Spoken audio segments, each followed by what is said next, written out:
finger down if you started dating a guy who was slightly older and had two kids from a prior marriage with his ex-wife who was batshit fucking crazy. But you didn't know she was batshit crazy until you guys started dating and she started sending texts to him that she hated you and wanted to kick your ass, and then got your number and started telling you that you were a gold digger and a whore. And so you blocked her, and she continued to talk shit to other people, but you decided to be the bigger person and not say anything. And then one day she came into the house looking for the kids' backpacks, and you thought, oh, this would be a good time to maybe extend an olive branch. And so you got up and tried to help find the backpacks, and she told you in front of both kids to sit the fuck down and shut the fuck up in her house. So you did, to not make the situation worse. And then eventually she started messaging your family on Facebook, and you decided it was time to say something, but you didn't want to unblock her number because she was psycho. So you decided to wait until the next time that you were around for the pickup of the kids. So you get to her house with your boyfriend there, and you wait for the kids to get in the car, and you get out and shut the door so that the kids won't hear you berating their mother. And you just say respectfully, you can say all you want about me or to me, but please don't ever message a member of my family again. You're officially crossing a line that I'm not comfortable with. And she responded by rushing across the lawn and grabbing you by the throat and throwing you up against the car and started to punch your face. And you have never been in a fight at this point. So you start like hitting back, but you're in shock. So all it really does is escalate the situation. And she happened to know from stalking your social media that a couple years prior you had had a really bad snowboarding accident. And in that you had a 5th grade concussion, a really bad head injury. And so you can't suffer any more head injuries because it could be fatal.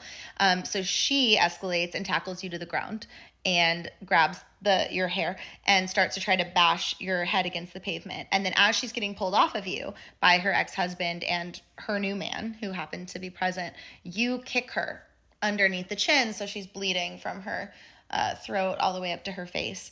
And then you get put in the car and you go straight to the hospital because you're worried that you might be bleeding in your brain.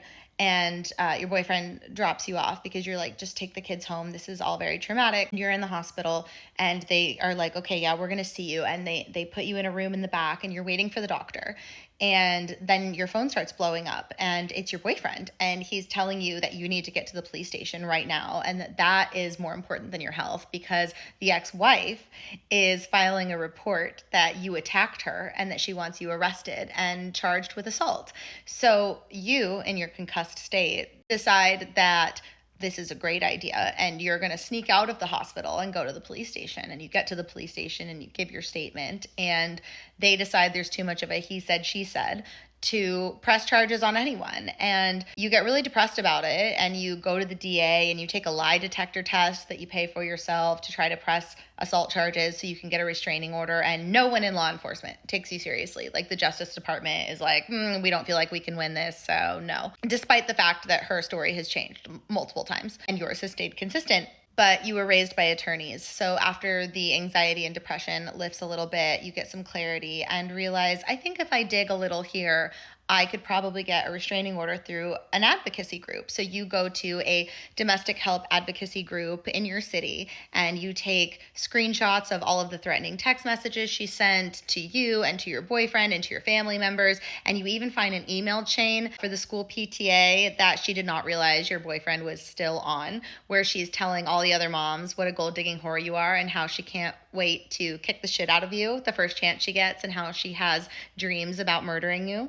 And you take those to the advocacy group and you show them pictures of your bruised and cut up face. And they take you to the judge instead of the DA.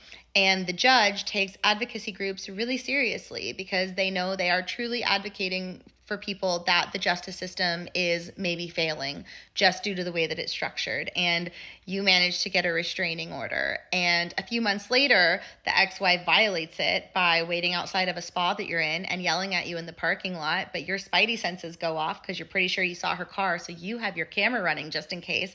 And you get her thrown in jail and she never bothers you again.